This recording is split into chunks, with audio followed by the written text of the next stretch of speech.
أما بعد فقد قال الله تعالى في كلامه المجيد والفرقانه الحميد. أعوذ بالله من الشيطان الرجيم. بسم الله الرحمن الرحيم. شهر رمضان الذي أنزل فيه القرآن هدى للناس وبينات من الهدى والفرقان. وقال رسول الله صلى الله تعالى عليه وسلم: يقال لصاحب القرآن اقرأ وارتق ورتل كما كنت ترتل في الدنيا، فإن منزلتك عند آخر آية تقرأها. إن الله وملائكته يصلون على النبي يا أيها الذين آمنوا صلوا عليه وسلموا تسليما. اللهم صل على ونبينا وشفيعنا وحبيبنا ومولانا محمد صلى الله عليه وعلى آله وأصحابه وبارك وسلم. اللهم صل على وشفيعنا وحبيبنا ومولانا محمد صلى الله عليه وعلى آله وأصحابه وبارك وسلم. بلغ العلا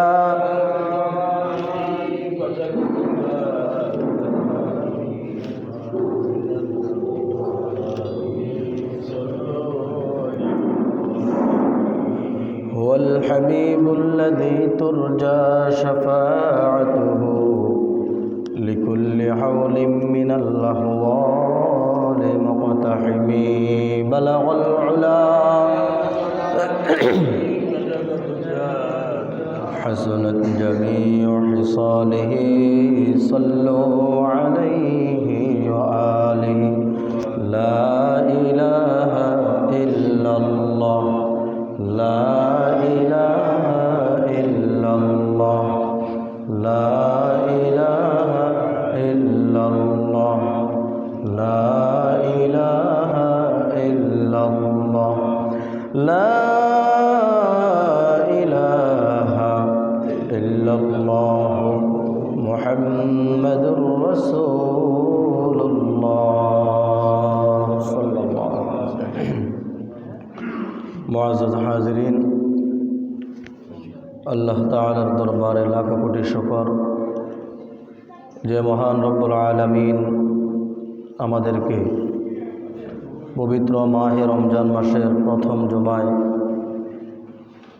আল্লাহ পাকের ঘর মসজিদে আসার বসার তৌফিক দান করেছেন।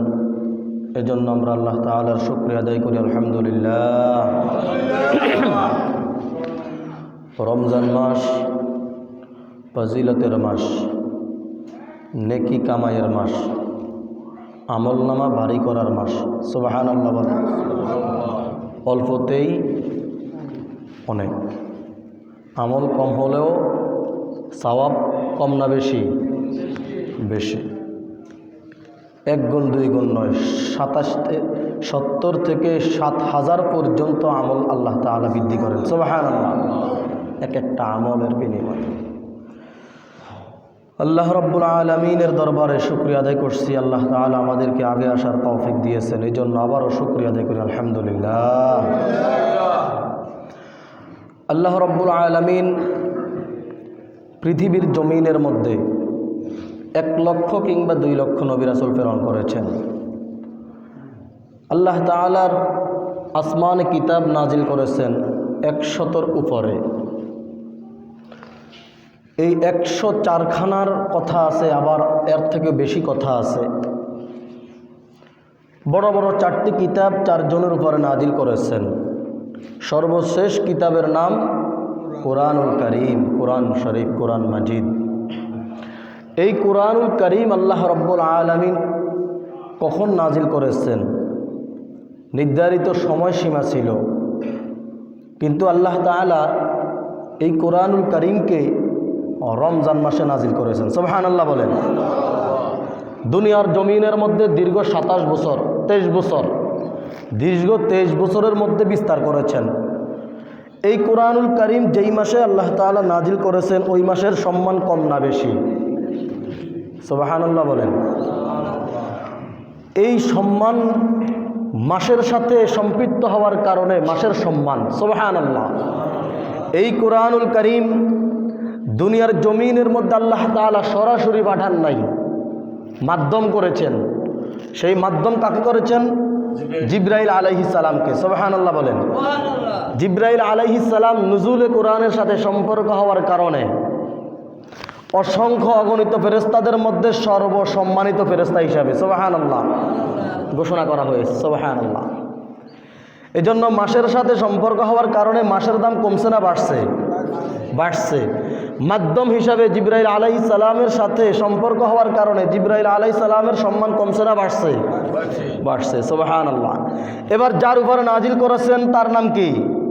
মুহাম্মাদুর রাসূলুল্লাহ সাল্লাল্লাহু আলাইহি ওয়াসাল্লাম, আখিরি নবী, সর্বশ্রেষ্ঠ নবী। সুবহানাল্লাহ বলেন। আমাদের নবীর উপরে কোরআনুল কারীম নাজিল হওয়ার কারণে আমাদের নবীর সম্মান কমছে না বাড়ছে? সবার থেকে কম না বেশি? সকল নবীদের থেকে সম্মানী নবী। সুবহানাল্লাহ বলেন। তাহলে দেখেন যেই মাসে নাজিল করা হয়েছে ওই মাসের সম্মান কোরআনের সাথে সম্পর্ক হওয়ার কারণে বেশি। মাধ্যম হিসাবে জিবরাইল আলাইহিস সালামের উপরে জিবরাইল আলাইহিস সালামের মাধ্যমে নাজিল করা হয়েছে। এজন্য অসংখ্য ফেরেশতাদের মধ্যে জিবরাইল আলাইহিস সালামের সম্মান কম না বেশি? বেশি। তারপরে নাজিল করা হয়েছে কার উপরে? মুহাম্মাদুর রাসূলুল্লাহ সাল্লাল্লাহু আলাইহি ওয়াসাল্লামের উপর। এজন্য অসংখ্য অগণিত নবীর মধ্যে সর্বসম্মানিত নবী। সুবহানাল্লাহ বলেন। এবার আসেন এই কোরআনুল কারীম কোথায় নাজিল হয়েছে? পৃথিবীর মধ্যে অসংখ্য দেশ রয়েছে, তার মধ্যে নির্ধারিত একটা দেশে আল্লাহ তাআলা কোরআনুল কারীম নাজিল করেছেন। সুবহানাল্লাহ বলেন। সেই দেশের নাম কি? সৌদি আরব। সৌদি আরব। এই কোরআনুল কারীম আল্লাহ তাআলা সৌদি আরবের মধ্যে 2টা শহরের মধ্যে নাজিল করেছেন। সুবহানাল্লাহ বলেন। কয়টা শহর? 2টা শহর। এক মক্কা, এক শহরের নাম কি? মক্কা। 2 নম্বর শহরের নাম মদিনা। দেখেন পৃথিবীর মধ্যে অসংখ্য অগণিত দেশের মধ্যে সর্বসম্মানিত দেশ হিসাবে সৌদি আরব। সুবহানাল্লাহ বলেন। এবং এই সৌদি আরবের মধ্যে যেই 2টা শহরের মধ্যে আল্লাহ তাআলা কোরআনুল কারীম নাজিল করেছেন ওই 2টা শহর অন্যান্য শহরের থেকেও সম্মানিত। সুবহানাল্লাহ বলেন। এজন্য মক্কার নাম নেওয়ার সময় সম্মানের সাথে নেওয়া লাগে।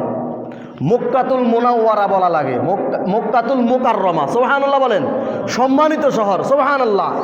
আর মদিনা শহরের মধ্যে কোরআনুল কারীম নাজিল হওয়ার কারণে মদিনার নাম নেওয়ার সময় সম্মানের সাথে নেওয়া লাগে মদিনাতুল মুনাওয়ারা। সুবহানাল্লাহ। তাহলে মক্কাতুল মুকাররমা সম্মানিত শহর, মদিনাতুল মুনাওয়ারা নূরের আলোকিত শহর। সুবহানাল্লাহ বলেন। তাহলে পৃথিবীর মধ্যে অসংখ্য দেশের মধ্যে একটা দেশ সম্মানিত, তার মধ্যে 2টা শহরের মধ্যে কোরআনুল কারীম নাজিল হয়েছে। ওই 2টা শহরকে আল্লাহ রাব্বুল আলামিন স্মরণ রাখার জন্য সেই কোরআনুল কারীমের মধ্যে ওই 2টা শহরের নাম উল্লেখ করেছেন। সুবহানাল্লাহ বলেন। কিয়ামত পর্যন্ত ওই 2টা শহরের নাম মানুষের অন্তরের মধ্যে থাকবে। সুবহানাল্লাহ। মুসলমানদের অন্তরের মধ্যে থাকবে। সুবহানাল্লাহ।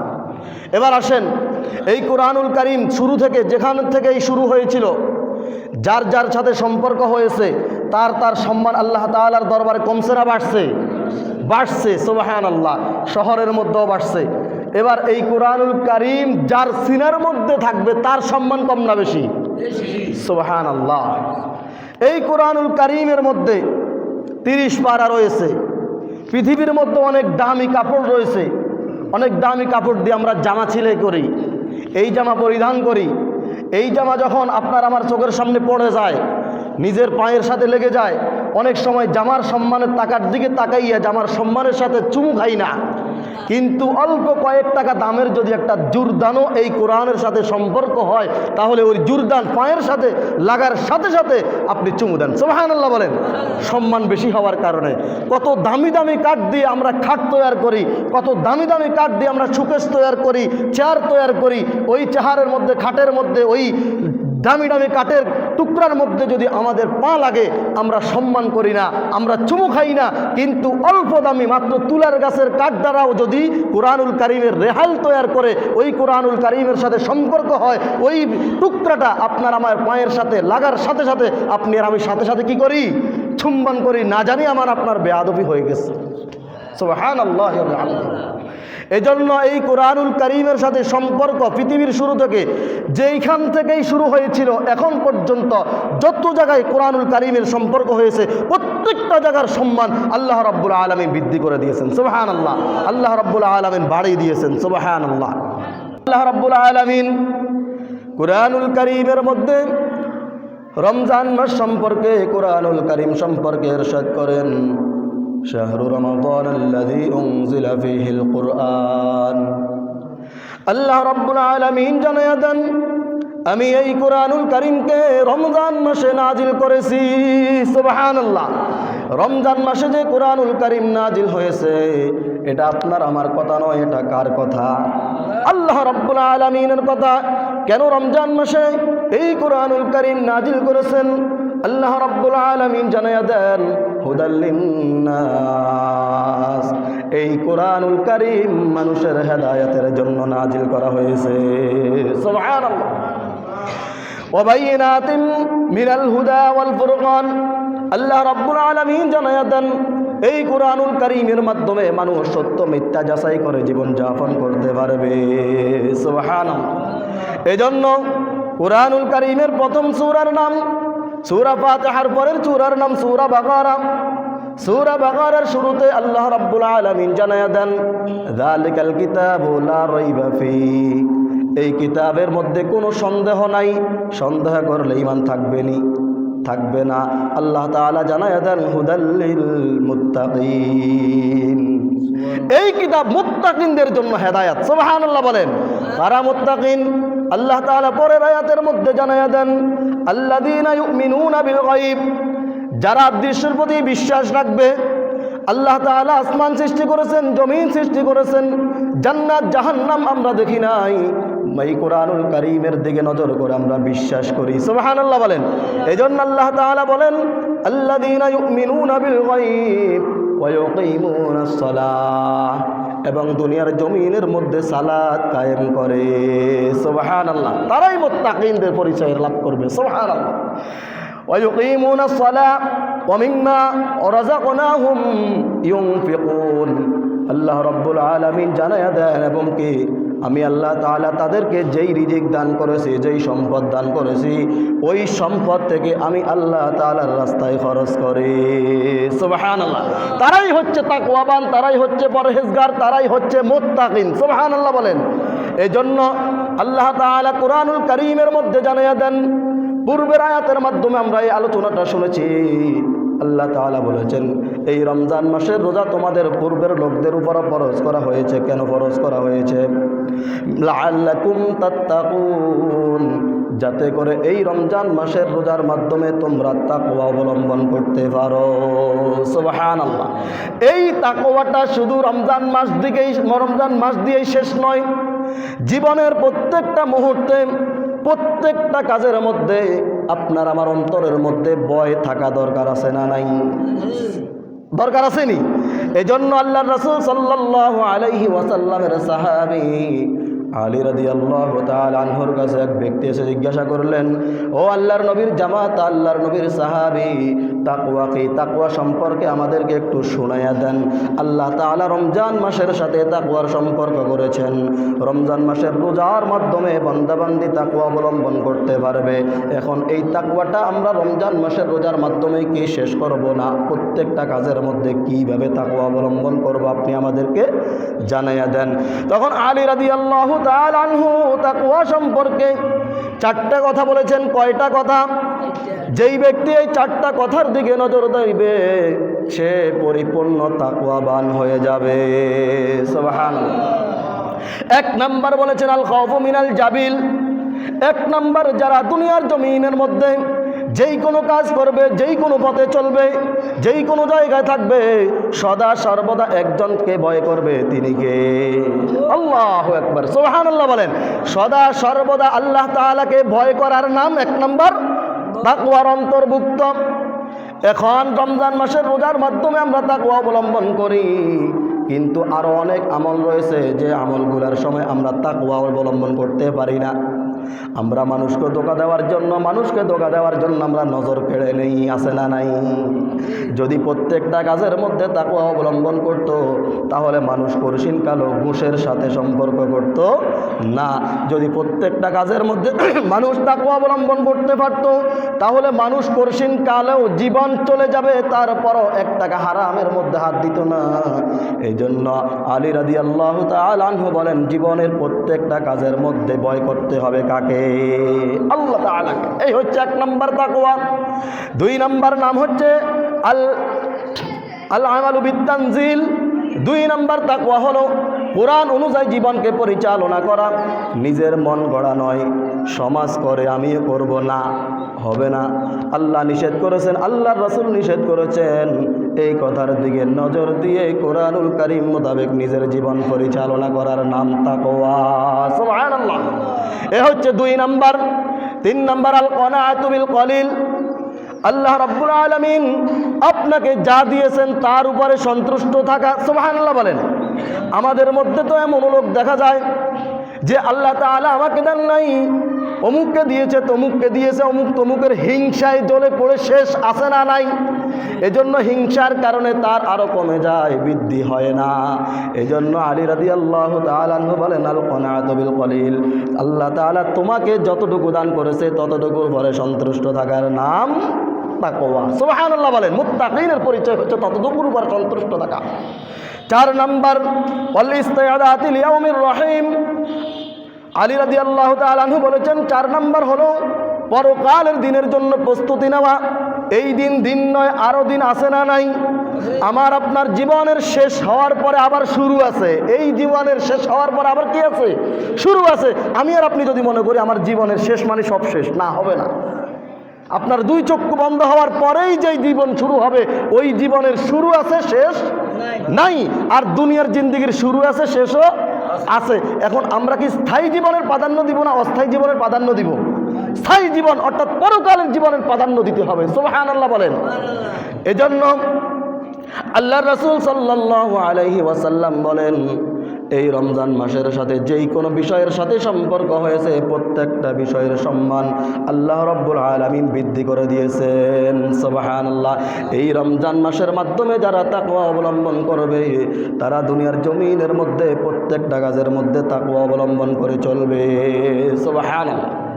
এজন্য আল্লাহ রাসূল বলেন, রমজান মাস পাওয়ার পরে যারা কোরআনুল কারীমকে বেশি বেশি তেলাওয়াত করবে, কোরআনুল কারীমের তেলাওয়াত বেশি বেশি করে শ্রবণ করবে, তাদেরকে আল্লাহ তাআলা কিয়ামতের ময়দানে ডাকবেন। সুবহানাল্লাহ বলেন।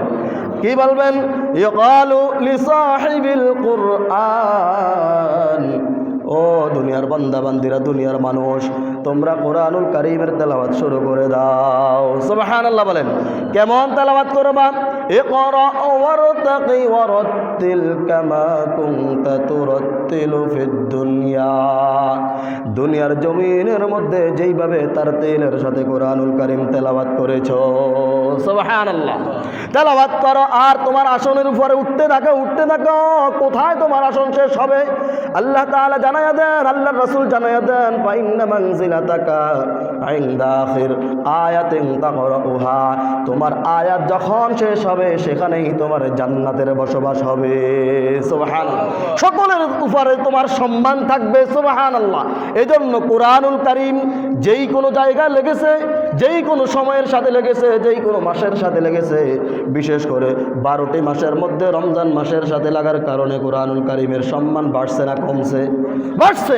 এজন্য কোরআনুল কারীমের মাসের মধ্যে বেশি বেশি কোরআনুল কারীমের তেলাওয়াত করা। সুবহানাল্লাহ বলেন। আর যারা এই কোরআনুল কারীমের মাসে কোরআনুল কারীম বেশি বেশি তেলাওয়াত করতে পারবে না, তারা কি এই বড় নিয়ামত থেকে বঞ্চিত হয়ে যাবে?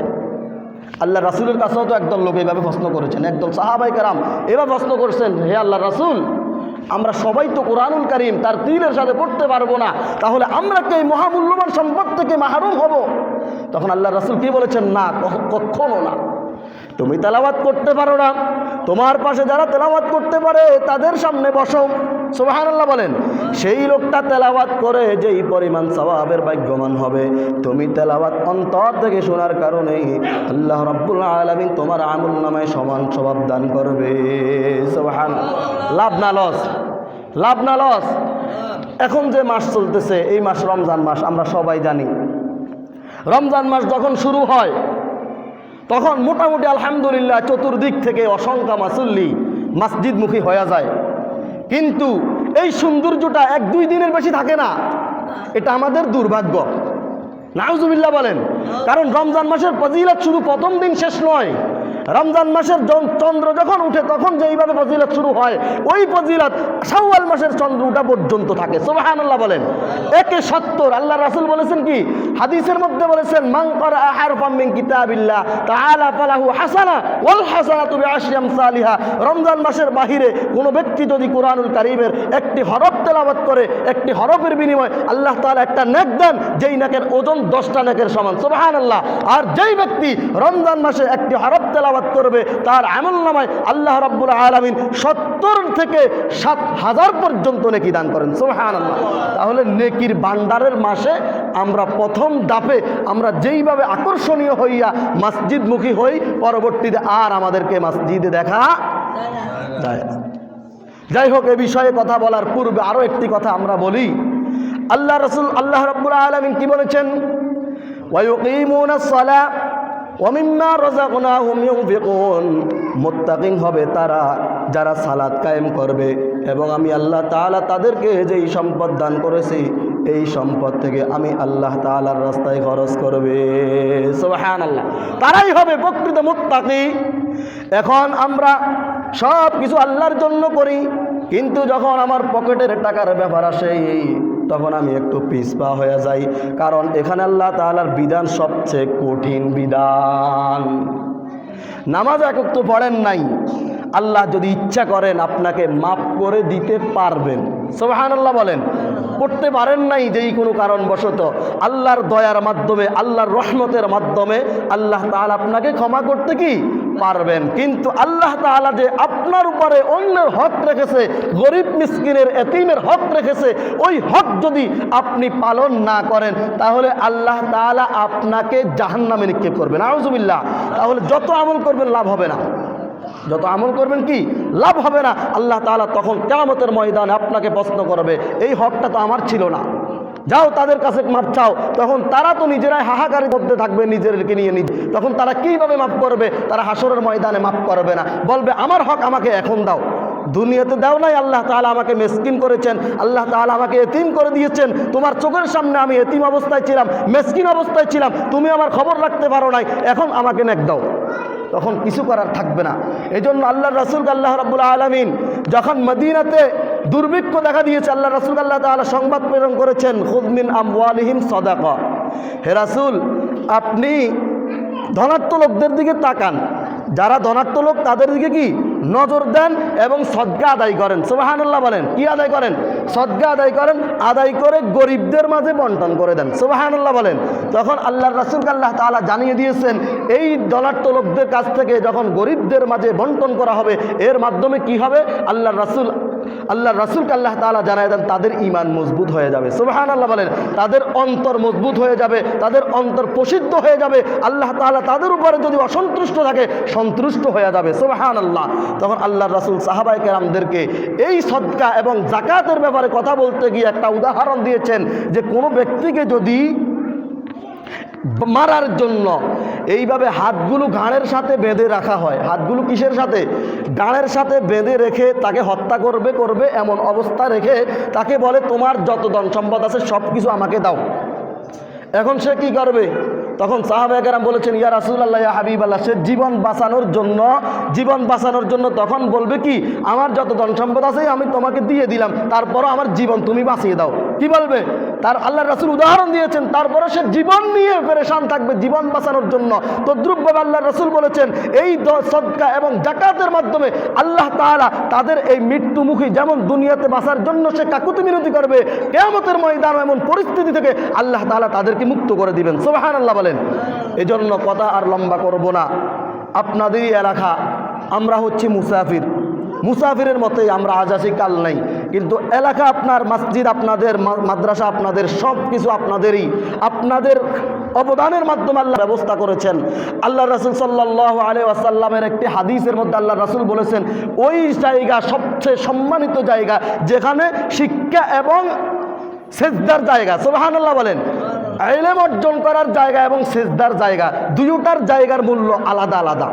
মাদ্রাসার সম্মান আলাদা, মসজিদের সম্মান আলাদা।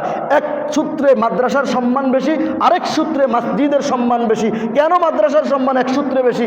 এখন মাদ্রাসা যদি না থাকে, দ্বীনি ইলমের শিক্ষার ব্যবস্থা যদি না থাকে, তাহলে মসজিদে আপনাকে আমাকে যে নামাজ পড়াইবে, রুকু করাইবে, সেজদা দেবে, সেজদা শিখাইবে, কীভাবে শিখাইবে? শিখাইতে হলে মাদ্রাসা লাগবে। মাদ্রাসা থেকে সে আগে জ্ঞান অর্জন করা লাগবে, ওই জ্ঞানের মাধ্যমে আপনাকে আমাকে নামাজ শিক্ষা দান করবে। সুবহানাল্লাহ।